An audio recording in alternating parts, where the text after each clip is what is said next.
அனைவருக்கும் வணக்கம். உங்கள் அனைவரையும் தஞ்சை சமையலறையில் சந்திப்பதில் மிக்க மகிழ்ச்சி. இன்னைக்கு நம்ம பார்க்க போகிறது சுக்கு காஃபி எப்படி செய்யலாம் வாங்க பார்க்கலாம். நமக்கு சுக்கு மல்லிக்கு முதல்ல ரொம்ப முக்கியம் மல்லி. நான் மல்லி வந்து 100 கிராம் எடுத்திருக்கேன், சுக்கு 50 கிராம், மிளகு 25 கிராம். இது 3 தாங்க டிப்பிக்கலாக சுக்கு மல்லி காஃபி செய்கிறதுக்கு தேவையான பொருட்கள். இது எல்லாமே எக்ஸ்ட்ரா தான் நான் சேர்க்குறேன். இது வந்து ஒரு ஃப்ளேவர் கொடுக்கும், அதே சமயத்தில் ஹெல்த்தும் நல்லாயிருக்கும். இது வந்து ஏலக்காய், நான் ஒரு 10 ஏலக்காய் கிட்ட போட்டிருக்கேன். நல்ல ஒரு வாசனை இருக்கும், நமக்கு செரிமானத்துக்கும் நல்லது, அதனால நான் போட்டிருக்கேன். அப்புறம் இது பார்த்திங்கன்னா நன்னாரி கட்டை, அதாவது நன்னாரி வேர்னு சொல்லுவாங்க. இது ஒரு சும்மா என்கிட்ட இருக்கிறதுனால ஒரு 2-3 பீஸ் போட்டிருக்கேன். அதுவும் நல்ல ஒரு ஃப்ளேவர் கொடுக்கும். இது அதிமதுரம் துண்டா இவ்வளோ பெருசுக்கு போட்டுக்கோங்க. என்கிட்ட இப்போதைக்கு பொடி தான் இருக்குது, அதனால நான் அதிமதுரம் பொடி சேர்த்துருக்குறேன். இந்த 4 ஐட்டமும் நீங்கள் வெயிலில் காய வச்சு எடுத்துக்கிட்டால் கூட ரொம்ப நல்லாயிருக்கும். வெயிலில் காய வச்சு எடுத்துக்கலாம். அப்புறமேல் லைட்டாக வானலில் போட்டு ட்ரை ரோஸ்ட் பண்ணிக்கலாம். நல்ல வெயில் இருந்ததுன்னா டேரெக்டாகவே நம்ம மிக்சியில் போட்டு அரைச்சிக்கலாம். வெயில் இல்லாதவங்க இதை ட்ரை ரோஸ்ட் பண்ணிவிட்டு அதுக்கப்புறம் நம்ம அரைச்சிக்கலாம். இது பொடியாக எங்கிட்ட இருக்கிறதுனால இதை நான் கடைசியாக சேர்த்துக்கிறேன். இது 4ஐயும் இப்போ நம்ம வந்து ட்ரை ரோஸ்ட் பண்ணிட்டு வந்துடலாம். இப்போ நம்ம கடாய் நல்லா சூடாக இருக்குங்க, அதில் நம்ம மல்லியை சேர்த்துக்கலாம். பாருங்கள், மல்லி இப்போ நல்லா சூடு வந்துருச்சு, என் கைக்கு நல்லா வாசனையும் வருது. ஸோ இந்த சமயத்தில் ரொம்ப கருகெல்லாம் விட்டக்கூடாது. இந்த சமயத்தில் நம்ம இதை ஒரு வேறு பாத்திரத்துக்கு ட்ரான்ஸ்ஃபர் பண்ணி ஆற வச்சுக்கலாம். அப்புறம் மிளகையும் ட்ரை ரோஸ்ட் பண்ணிக்கலாம். மிளகு படப்படன்னு வெடிக்கிற போது நம்ம எடுத்துடலாம்.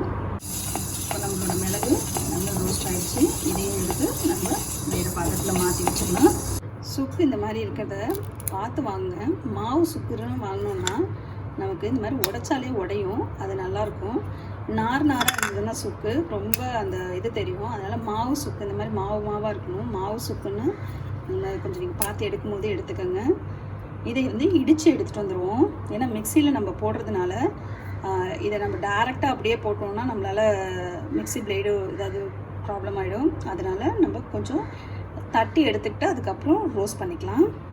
பாருங்கள், இதில் நான் நச்சுட்டு வந்திருக்கேன். இந்த மாதிரி இடிக்கல்லையோ இல்லை அம்மியிலையோ வச்சுட்டு தட்டினீங்கன்னா இந்த மாதிரி நல்லா வந்துடும். நல்லா வெயிலில் காய வச்சுட்டு பண்ணோன்னா கூட வந்துடும். ஸோ இந்த மாதிரி தட்டிட்டோம். இப்போ இதை ரோஸ்ட் பண்ணிக்கலாம். இப்போ பாருங்கள், சுக்கு ரொம்ப சூடு வந்தால் போதுங்க. ஏன்னா அந்த உடச்சி போட்டுருக்கறதுனால இப்போ லைட்டாக சூடு வர அளவுக்கு நம்ம பண்ணிக்கிட்டோம்னா போதும். ஏன்னா நம்ம ஆல்ரெடி உடச்சி போட்டோம் இல்லையா, ஸோ அதனால் கருகிடக்கூடாது. அதனால் நல்லா இப்படி சூடு வந்துடுச்சு. பாருங்கள், எடுத்து பாருங்கள், சுடுது. இந்த மாதிரி சூடு வந்ததும் இந்த மாதிரி கையில் தொட்டு பார்த்திங்கன்னா சூடு வந்துருச்சு. சூடு வந்தவுடனே இதை நம்ம மல்லி இருக்கிற பாத்திரத்துக்கே ட்ரான்ஸ்ஃபர் பண்ணிக்குவோம். நம்ம இதை கூட லைட்டாக அப்படி வறுத்துக்கலாம். ஏன்னா கொஞ்சம் நாளாக வச்சுருக்கிறதுனால நமக்கு பதத்துரும், அதனால லேசாக வறுத்து எடுத்துக்கலாம். இந்த சூடு வந்தால் போதுங்க. எல்லாத்தையுமே இப்போது சூடு வர அளவுக்கு லைட்டாக வறுத்துட்டு நம்ம எல்லாத்தையும் ஒன்றா சேர்த்து மிக்சியில் அரைச்சிடலாம். ஆற விட்டுட்டு அரைக்கணுங்க. நல்லா ஆறினதுக்கப்புறம் ரூம் டெம்பரேச்சருக்கு வந்ததுக்கப்புறம் நீங்கள் மிக்சியில் இதை அரைச்சிட்டு வரணும். சுக்கை கொஞ்சம் அடியில் போட்டுக்கோங்க, அதெல்லாம் ஒரு சுற்றில் மசிஞ்சிரும். நம்ம இது கூடவே அதிமதுரம் பொடியையும் சேர்த்துருக்கோம்.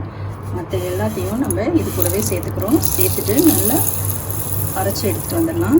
பாருங்கள், நல்லா பவுடர் ஆகிடுச்சு. இதை நம்ம நல்ல ஒரு ஏர்டைட் கண்டெய்னரில் போட்டு ஒரு பாட்டிலில் போட்டு வச்சுக்கிட்டோன்னா 1 மந்த்துக்கு நமக்கு யூஸ் ஆகும். இதை நம்ம எப்படி இப்போ காஃபி போடலாம் அப்படிங்கிறத பார்க்கலாம். இப்போ நம்ம 1 டம்ளர் தண்ணி வச்சுருக்கோம். இப்போ அதுக்கு நம்ம சுக்கு மல்லி காஃபி போடுறதுக்கு தண்ணி நல்லா கொதிக்கணுங்க. தண்ணி நல்லா கொதிக்கட்டும். பாருங்கள், தண்ணி கொதிக்குது.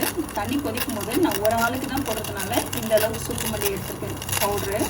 ஸோ நம்ம இதில் போட்டுக்கணும். நல்லா கொதித்து அது கலர் சேஞ்ச் ஆகி அதோட கஷாயம் நல்லா இறங்கட்டும். அதுக்கப்புறம் நம்ம பனங்கல்கண்டோ நாட்டு சர்க்கரையோ எது சேர்க்குறதா இருந்தாலும் அதுக்கப்புறம் சேர்க்கலாம். பாருங்கள், நம்ம தண்ணி வைக்கும் போது எப்படி இருக்குது, இப்போ எப்படி நல்லா கலர் மாதிரி சேஞ்ச் ஆகிருக்கு. நல்லா கொதிக்குது. நம்ம இப்போ சிம்மில் வச்சுக்கலாம். சிம்மில் வச்சுக்கிட்டு நம்ம இதுக்கு தேவையான அளவுக்கு இப்போ நான் நாட்டு சர்க்கரை சேர்க்குறேன்.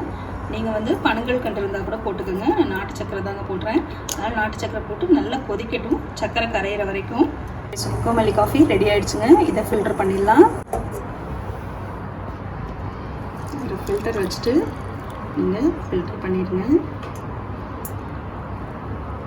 இந்த சுட சுட இருக்கிற சுக்கு மல்லி காஃபி நம்ம ஹெவியான லஞ்ச் எடுத்துக்கும். சம்டைம்ஸ் பிரியாணி, மட்டன் அந்த மாதிரிலாம் சாப்பிடும்போது நமக்கு ரொம்ப ஹெவியாக இருக்கும். அப்போ ஈவினிங்கில் நம்ம டீ குடிக்கிறதுக்கு, காஃபி குடிக்கிறதுக்கு பதிலாக இந்த மாதிரி சுக்கு மல்லி காஃபி குடித்தோம்னா ரொம்பவே செரிமானம் நமக்கு நல்லாயிருக்கும்.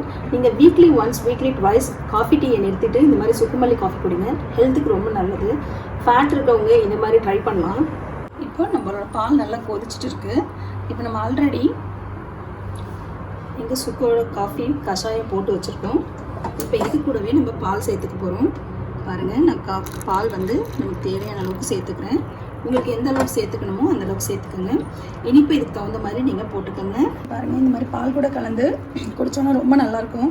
நீங்கள் பால் கூட சேர்த்து குடிக்கலாம். இந்த மாதிரி நல்லா ஆற்றிட்டு நீங்கள் பால் கூட கலந்து மிக்ஸ் பண்ணிட்டீங்கன்னா சூப்பராக இருக்கும். அதே மாதிரி நீங்கள் சுக்கு காஃபி தண்ணியில் கொதிக்கும் போது வெறும் காஃபி தூள் மட்டும், நம்ம ஃபில்டர் காஃபி போடுற காஃபி பொடி மட்டும் போட்டுட்டு அது கூடவே சேர்த்து வடிகட்டி குடிச்சிங்கன்னா அது ஒரு விதமான டேஸ்ட்டாக இருக்கும். அதுவும் நல்லாயிருக்கும். இல்லை நம்ம இப்போ ப்ளைனாக வாட்டரில் ரெடி பண்ண அந்த சுக்கு காஃபியில் கொஞ்சோண்டு லெமன் புழிஞ்சிட்டு குடிச்சிங்கனாலும் அது டிஃப்ரெண்ட் டேஸ்ட்டாக இருக்கும். எல்லா மாதிரி டேஸ்ட்டையும் நீங்கள் ட்ரை பண்ணி பாருங்கள். உங்களுக்கு எந்த டேஸ்ட் பிடிச்சிருக்கோ அந்த மாதிரி யூஸ் பண்ணுங்கள்.